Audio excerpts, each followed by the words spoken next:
Welcome, everyone. Hello. Hi. Everyone. Well, hello, everyone. I'm Jenny from Boswell Book Company, located on Milwaukee's East Side. And I'm so happy to welcome everyone who's visiting us today from schools and homeschoolers and for people who just love kids' books.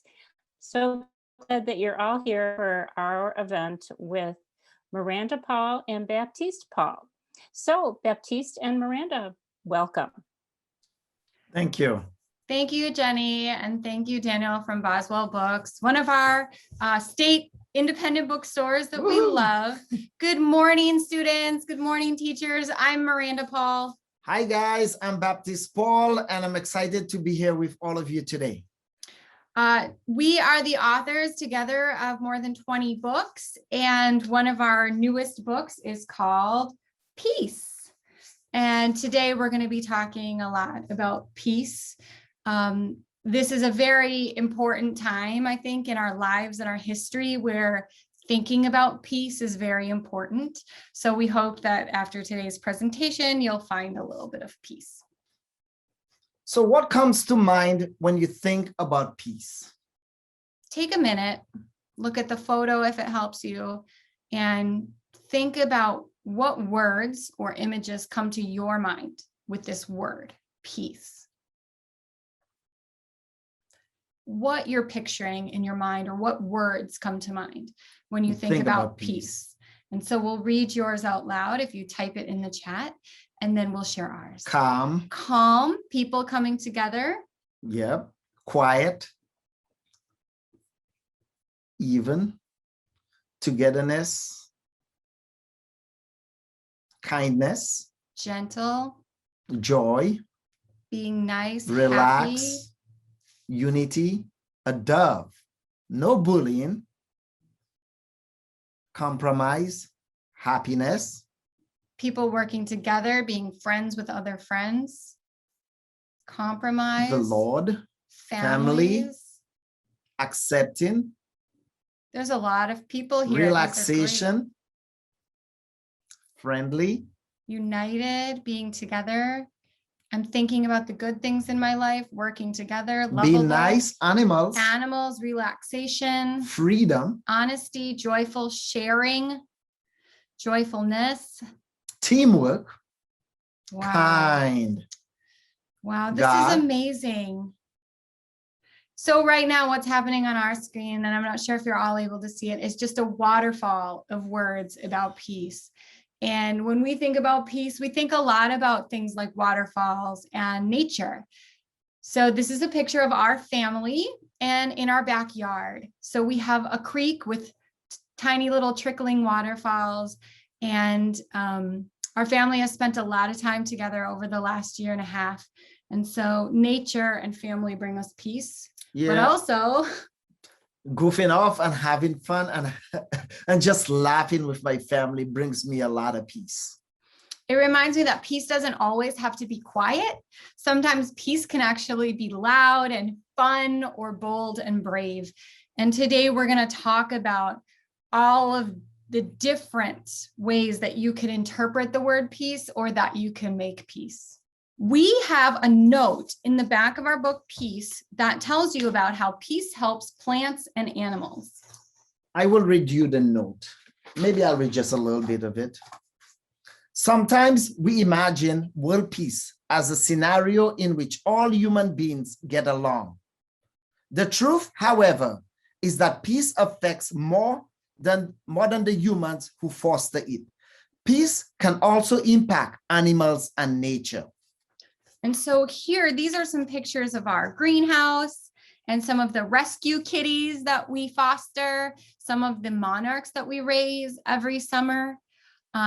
Now we want you to remember, what are some of the plants or animals you saw in the book Peace?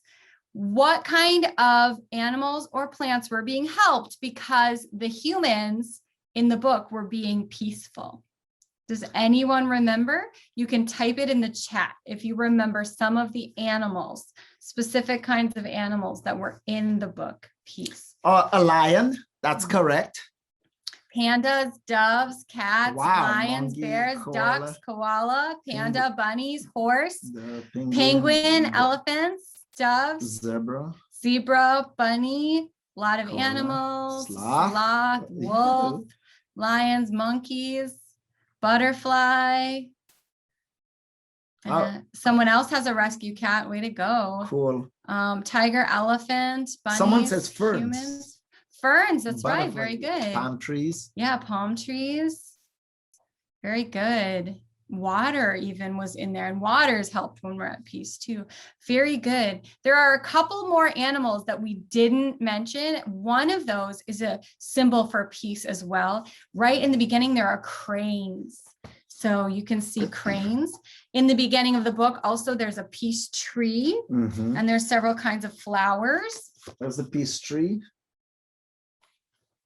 And we also have in the dove's mouth is an olive branch, which is sometimes seen as a symbol of peace. So olive trees are olive branches. You want to show the crane? You sure? Well, these are the cranes. If anyone watched the book trailer, you probably heard a crane sound. And that was something I recorded from some sandhill cranes that live near our house. And I recorded that, their sound. So teachers who are out there, if there's any classrooms out there, we do want to let teachers know that there's a whole resource guide to go with the book Peace. It has really fun activities for things like exploring what a peace treaty is. You could make one in your classroom when there's, something that you want to take two sides of an issue and make them compromise. There's coloring sheets. There's everything fun for a peaceful day in your class so that you can jump right into those. And that's at mirandapaul.com/4-teachers. You can go to that and get resources for all of our books, actually. Yeah, cool. What is something you can say to bring peace? Just think about that for a second. What are some of the things you can really say to your friends, your classmates at home? Ways that you can bring peace. Someone says you can say thank you. That is true. Thank you goes a long way. Yeah, you can type these in the chat if you'd like to. Someone says you can say please. That is true. Please might help bring peace. So please and thank you, definitely. What about something you can do? Excuse me? Yes. You are kind. You're welcome. I'm sorry. What can I do to help you? Listen, yes. Then speak. Kindness, do something kind. Very Help good. someone. So now a lot of you are moving on to what is something you can do to bring peace. Be nice.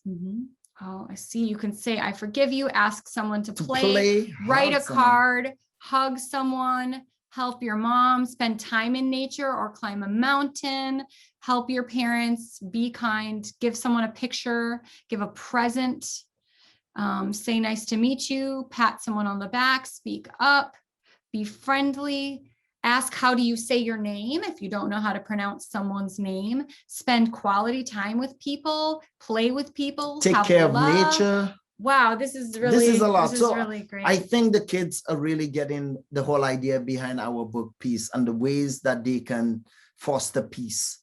I think they're really getting a good idea of it now. I really love these. Pick up garbage, plant a tree. Some of you are really thinking about take care of animals.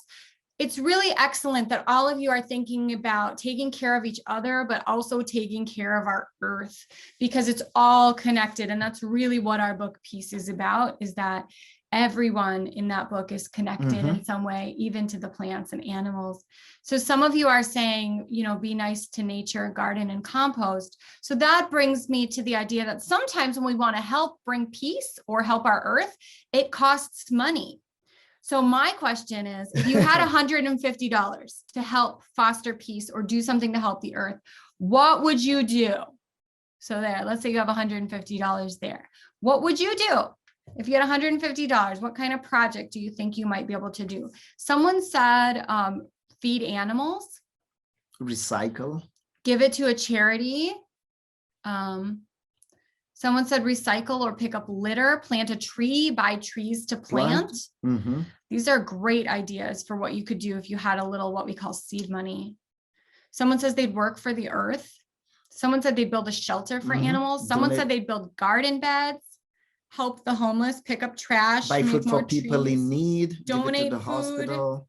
pick up things from the water, stop people from cutting down forests. Wow, give it to someone who needs it. Mhm. So one thing Baptiste and I want to let you know is right now, this week through Friday, if you have an idea for how you want to help the earth, the publisher of my next book is offering 101 kids. They're going to give 101 kids $150. So if you have an idea, you can go right onto my website, mirandapaul.com, click on the news, and you can find out how you can apply to be one of those 101 classrooms who gets money to help out the earth. So I hope that you do that and turn our nice words into actions. And it's a good project. And then you can share with us via social media when you come up with your great idea. We'd love to see what you guys come up with, because in the end, it's our planet and we all live here and we want to do the best thing for the planet. Mm-hmm. So we're going to take questions now, but before we do that, we do want to announce that you can buy Peace in multiple languages. You can buy it in English or Spanish. In Spanish, it's Paz, and in Spanish, it's translated by Aida Salazar. We're a big fan of Aida Salazar. And in German, it's Frieden. Yeah, and if you're in Germany, you can buy it as Frieden.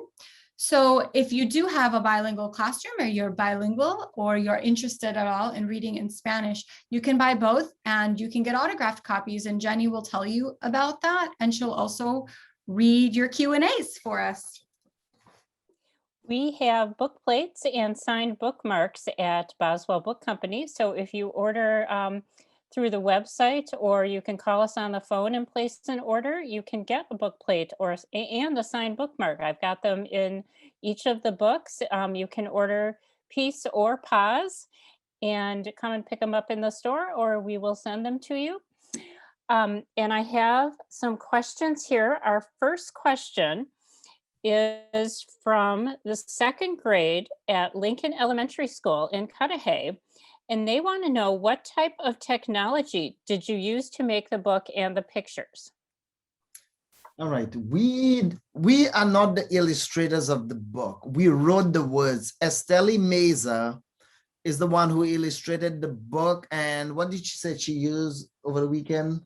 Yeah, she was using like a tablet, but she starts with just sketching. Yeah, she sketched all the illustrations. Mm-hmm. But the one thing that that you guys have to remember is this is a collaborative process. Working on a book, the illustrator will draw out the book, and then they will ask us for feedback, or how do we think the illustrations reflect the words in the book. So we did work back and forth with Estelle to get the book done.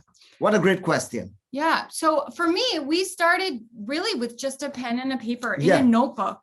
And then after we were writing it, we typed it up on a computer. And then we emailed it to our publisher, who loved it and wanted to turn it into a book. And then Estelle did her art. And then they printed the book with the art on giant pieces of paper. So you can see like this on the cover is a nice piece of paper. And then this, which is hard, is cardboard. So big giant machines printed all of these with paper, and it's like glued on top of the cardboard. So you can see how a book is made. So I'm thinking the person who probably asked that question loves to draw. So I'm going to encourage them to keep drawing, because this can be their job tomorrow. All right, I see lots of questions. All right. Okay, our friend Michelle would like to know, where's Baptiste from? All right, I am from the island of St. Lucia in the Caribbean. It's never cold down there. It's not like Wisconsin cold weather. It's always nice and warm.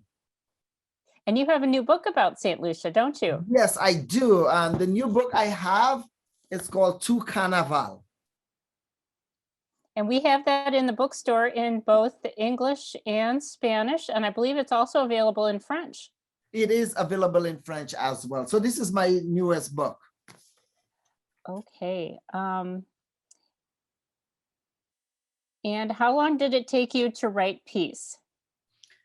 Wow, that's a really good We've been question. thinking about that idea for We a long thought time. about it and we kind of talked back and forth for probably a year Yeah, at least a about year. it. And then we sat down and wrote it probably over a few months. Months. But then we revised it over the next year or two. Even though it's so short, we were really, really stuck on one part of it. And that was how to bring peace being like sorry and forgiveness. We really wanted to like, we weren't sure how we wanted to word that. But we eventually were very happy with how it came out. And right before the book was going to print, we changed the opening. So it says peace is a hello, a smile, a hug. It used to say, because it all had H words, it used to say peach is a hello, a handshake, a hug. But because of the pandemic Was just starting as it was going to go to print. And we thought, I don't know if we should encourage, the publisher wasn't sure if we should encourage handshakes during this and time. passing germs, because at this time a handshake wasn't really a sign of peace. Social distancing was a sign of peace, so we turned it to a smile. And Sam from the Prairie School in second grade asks, who came up with putting a dove on each page and why? That was the illustrator, Esteli Mesa. So we suggested that there might be like animals in it that are symbols of peace, or that we might put peace symbols in there, but that was just a suggestion. And she made a lot of the decisions about the art. Okay, so Mrs. Kramer's class from Horizon Elementary would like to know, how long have you been writing books together? Oh man, it's been a long time. I think we wrote our first book together in 2011, somewhere around there. maybe 10 years that we've been co-writing books. But our first one didn't come out together until like 2017 Yes. or 2018. So we've been Something like working on that. books together for maybe 10 years or so. Mhm. And how many books have you written and how many books have you sold? Oh, what a great question. That's a loaded, great that's a question. loaded question. Students who are watching might not understand that we write a lot of stories, but the publishers don't always want to publish every one of them. So it's so I've written more than 200 stories, poems, and articles. I've had a lot of them published. I have 17 published books and 8 more on the way.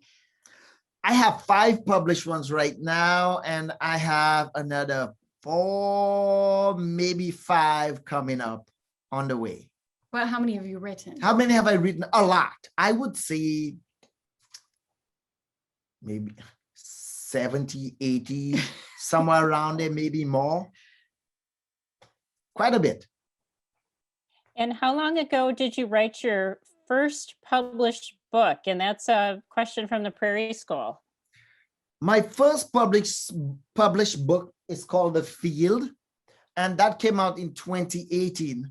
And I worked on this book, I would say at least 4 years working on this book. And it only has, believe it or not, 151 words in there. I got the idea about One Plastic Bag when I was first teaching in Gambia in the year 2003, and One Plastic Bag came out in 2012. So it's like it came out in 2015. So it's like a 12 years from the time that I first found out about the recycled plastic purses that Aissatou Cisse was making. I know a lot of you probably read that book during Earth Day. I see a lot of comments in the chat that you read One Plastic Bag, or you know the story of One Plastic Bag. And so that was 12 years in the making. Sometimes my books just take a really long time because I tend to write picture book biographies about people who haven't had picture book biographies written about them before. So I have to do a lot of primary research. Okay, a question from Horizon Elementary. What's your best-selling book? Oh, I wish all of them would be bestsellers, and then I would be on the New York Times bestseller. But since I only have 5 right now, I think my new one, this one is selling really, really well. but I think my book, The Field, is my bestseller so far. My book, One Plastic Bag, has been out the longest, so I think it has sold the most copies. But I had a book come out last year that seemed to really resonate. I get lots of letters from kids called Speak Up. It's right here. Oh, I have it right here. And so it's new, so it hasn't quite sold as many copies as One Plastic Bag, but One Plastic Bag's been going out for 6 years, but it's been very popular. And even the Today Show gave it a great review. So, you know, it's been getting a lot of buzz. And then we'll see, because I have a lot of new books, and it's hard to say if my new books are popular because you would think we would know how many copies of our books are selling, but we don't find out sometimes for like a year after the book publishes. So my newest book, which just came out this month, is called Beyond: Discoveries from the Outer Reaches of Space, and it's space poetry, illustrated by Sija Hong. So maybe that'll be popular. I never know. And we have copies of Beyond at Boswell too. Okay. And let's see, we have a school visiting from Brooklyn who would like to know, where do you get the ideas for your books? And they loved One Plastic Bag. Where do you get ideas for your books? The way I usually answer that question is, ideas are everywhere. They're at work, they're at play, they're at the playground, they're at school, they're at home. And if you live a deliberate life, and you just live it, all those ideas are going to come. And you just have to write your ideas down. So I usually walk around with a little notebook, and then it's really little, it's like this big. Yeah, and I write my ideas down in the notebook. They're everywhere. For me, I get a lot of inspiration from people, especially people who are ordinary people, or they seem ordinary. They're not necessarily kings and queens or something like that. Ordinary people who are doing something really extraordinary, maybe in their community, or maybe just within their home or their family. And that gives me a lot of inspiration and joy. So Aissatou Ceesay, obviously knowing her work, Todd Bowl, who started Little Free Libraries. I have a book called Little Libraries, Big Heroes. And it's about a story from right here in Wisconsin where these little free book boxes started popping up. And so sometimes I just get inspiration from things that I see or people that I hear about who are doing great things. Okay, so the third grade at Mesmer St. Mary would like to know, do you plan to write more books, and what do you think they might be about? Yes, we're going to write more, but lots of books. Yeah, we love the process. We enjoy it a lot. And what are they going to be about? Who knows? Maybe when I'm out today, something is going to inspire me, and then I will write about it. But I plan on writing for a very long time. So I have 2 new books coming out this fall. One is called Right Now: Real Kids Speaking Up for Change. And it is about kids, ordinary kids who are doing amazing things in our community and world. I have the book that I showed you the cover, 101 Ways to Help the Earth, which is my first chapter book. It's like 100 pages. So, you know, if you're looking for a longer Miranda Paul book, that's finally coming this fall. And I'm working on a book about endangered species that should come out next year. Oh, that sounds great. And Molly in third grade would like to know, what is your favorite thing to do outside of writing? Oh, I love going for hikes. We have lots of foster cats and animals and kittens. One of them is sleeping right there. I don't want to wake her up, but there's lots of animals. I absolutely love animals, and I love being in my greenhouse. So like I have all kinds of plants growing that I just go and pick them and eat them. And I really love that. And then raising butterflies. I do that all summer long. And it's so beautiful watching them come out of their chrysalis and then flying off. Okay, so Josh in third grade asks, and I'm going to expand on his question a little bit. What's your favorite book that you wrote, and what's your favorite book that you didn't write? Wow. Okay, my favorite book, sometimes I give this presentation where my favorite book is always the new book that I'm working on. And I'll tell kids why I always make my new book my favorite, because there was a time in my life that I quit writing and I quit drawing. And I don't ever want to quit again. I didn't believe in myself that I was good enough, so I quit. But now if I make my favorite book, the new one I'm working on, that means I'm always writing a book. It means I'm never quitting being a writer, because who wants to quit working on their favorite thing? No one wants to quit their favorite. So I am working on that book about endangered species, but I'm also working on a couple other projects that I'm really, really excited about. And one, I'll just give you a hint, it's not going to come out for a couple of years, but it's about butterflies. Oh, You know how much I awesome. love them. I raised them all summer long, hundreds and hundreds of them. So I'm finally working on a book about butterflies, and that's what I'm going to do as soon as we are done today. I'm literally zipping over to work on that book. So my favorite I wouldn't necessarily say my favorite is just one book. My favorite is about all the books that I write about my culture, my St. Lucian culture, and my people. And I like to write about community, about play, about togetherness. And these are the central themes that are in my book.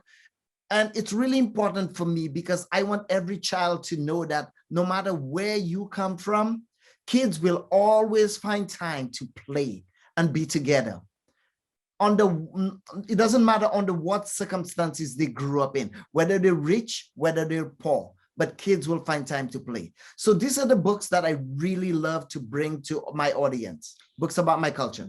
And now you asked favorite books to read. So I'll tell you one of my favorite children's books, picture books, is called The Other Side. It's by Jacqueline Woodson.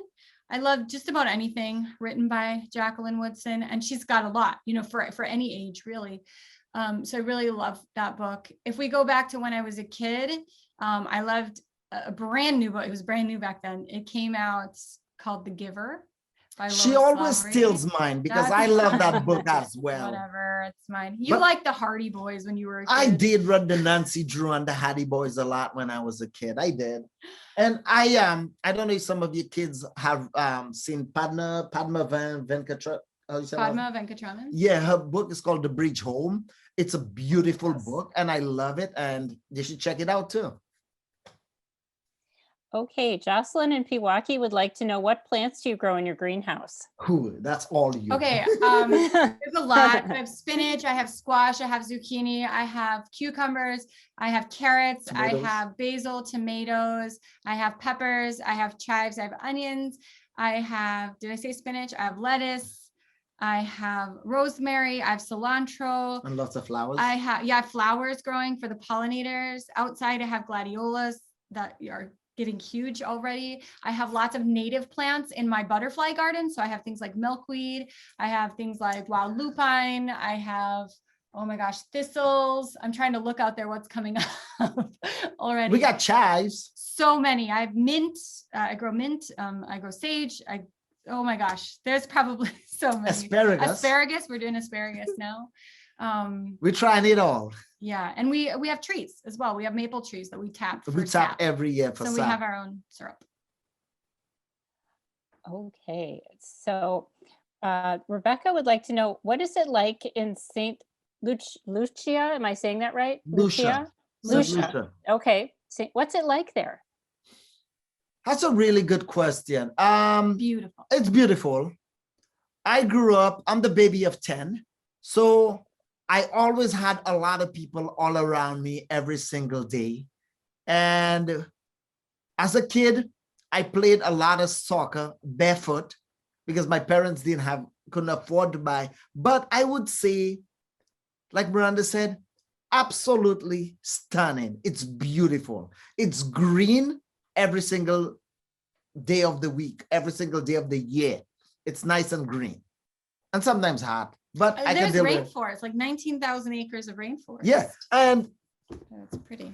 And if you get this book, you can see some of the animals, and I use some of the names of the animals in this book. I speak Creole because that's the language I grew up with, and I included the Creole names of the animals in this book. And it will probably give someone a little glimpse of what it's like coming from the countryside to go walk all the way down to the city. So this book takes you from the countryside of my village in Grace down to the city of Vieux Fort. Is it still shocking to you every winter how cold it gets here? How much snow we get? Yeah, it's terrible a lot of the time. A It's lot. not so bad. Winter and I don't really get along, but I live. I made it my home, so I live with it.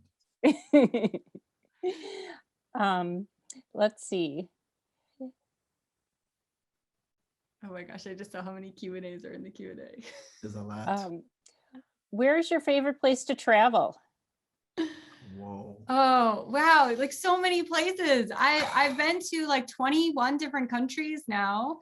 And then there's places within all those countries that I love. I mean, obviously I love going to St. Lucia. I love going to Gambia because I've been there 5 times. But I had just like 2 years ago, just before the pandemic, I got to go to Wyoming for space camp. It was called Launchpad while I was working on, this book, the space book. And there was this park there, I think it was called Veduadu or something park. And it had these giant boulders. And I felt just for a minute like I was maybe on Mars, only there were lots of trees. And I was climbing up these boulders. And I didn't realize like how beautiful Wyoming is. And there's lots of places, even right here within the United States, our national parks are amazing. So like the Grand Canyon is amazing. That's exactly what I was going to say. For me, it was going to the Grand Canyon. I absolutely fell in love with the place. It's vast, it's unique, it's different, and you feel small once you see the vastness of the canyons. And that for me at that moment, that brought me some peace to know that I live in a world where there's something much mightier than I am. And I really appreciated that, just seeing it and all the people and the animals and just the diversity that was there. It would be awesome if some of the students or classrooms out there want to share too in the chat with us what your favorite places in the world are. That would be really interesting for me to see too. So if you're maybe not asking a question or something, you might want to just type in there so I can see it on the chat. Where is your favorite place in the world? Oh, that's a great idea. Yeah. Arizona, Florida, Iceland, Italy. Some of you have been to some great places. Nigeria, Hawaii, Chicago, Utah, Denmark, South Dakota. Wow. Okay. New York, that's Ireland. Great. We'll let them spill in as she's asking. Yeah. Sure. I think we have time for one more question today. Okay. And I think we're going to end on, why do you like writing? Do you want to go first? No, go for it. Okay. I don't like writing. I love writing. And sometimes writing is really hard. I'm not going to lie. Sometimes it's very hard. But I love writing because for me, a lot of my books are what I call springboards. And that means that when I write the book and put it out into the world, I know what's coming next. Someone's going to read it, and generally they're going to go out and do something like be kind or make the world better or know some information they didn't know before or feel inspired. And watching kids like all of you who are out there right now, or getting the letters back from you saying this book meant something to me, or it changed my life, or my class was able to raise money for this or for that. My books are doing something in the world. They're doing something inside our brains and our hearts, but they're also turning into action. And that is really one of my favorite parts. And if I can, I'll just say my second favorite part is that a lot of days I get to work in my pajamas and I don't take it for granted because that's amazing. Like even before the pandemic, I used to get to work in my pajamas sometimes. So it's really, really good. That's a really good question though. I love writing as well because I want my words to be conversation starters and bridge community and bring people together and also expose people to different cultures because we are all one under this giant umbrella called the universe. We are just all one. So I love my words when it brings people together. And then we can talk about, like food in St. Lucia versus food in the US, and people can experience both the beauty of the cultures. And I think that's a wonderful place to end our presentation today. Baptiste Paul and Miranda Paul, thank you for your time. Thank you for your words. To all our friends out there at schools or watching from home, thank you so much for joining us. If you would like to order a book, you can visit boswellbooks.com and order a book from us. And have a wonderful day, everybody. Thank you so much for being here. Bye-bye. You guys, have a good day. Bye. Bye. Bye, everyone. Thank you. Have a peaceful day.